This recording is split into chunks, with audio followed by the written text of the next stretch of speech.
cœur de l'histoire. Retour aux origines. Et aujourd'hui, c'est une question de Roger sur le site europe1.fr.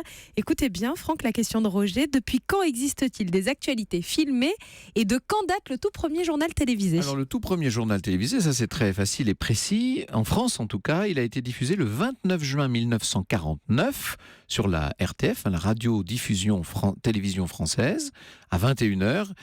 C'était Pierre Sabag qui s'occupait de ce journal à l'époque. Ça durait un quart d'heure environ et ça n'était constitué que d'images.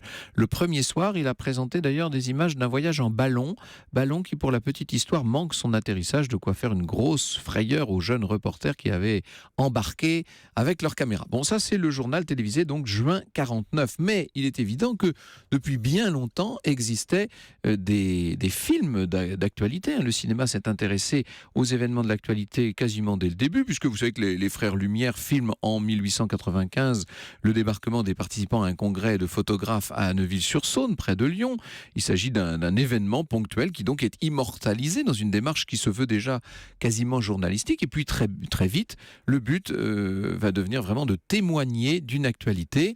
Par exemple, dès cette fin de 19e siècle, il y a un certain nombre de visites de chefs d'État à Paris qui sont couvertes, comme on dit. En France, Pathé et Gaumont notamment mettent en boîte des reportages sur les lieux des événements. Et dans la fin de la décennie qui suit, des petits films d'actualité cinématographique vont constituer un journal en images par lequel s'ouvraient les séances dans les salles de cinéma. Et ça va durer très longtemps, jusqu'au début des années 1960. Je vous signale à ce propos que la fondation Jérôme Sédou-Pathé, avenue des Gobelins à Paris, propose jusqu'au 16 février un cycle consacré aux films d'actualité Gaumont-Pathé. Quand on aime l'histoire comme nous l'aimons nous, évidemment, c'est à ne pas manquer.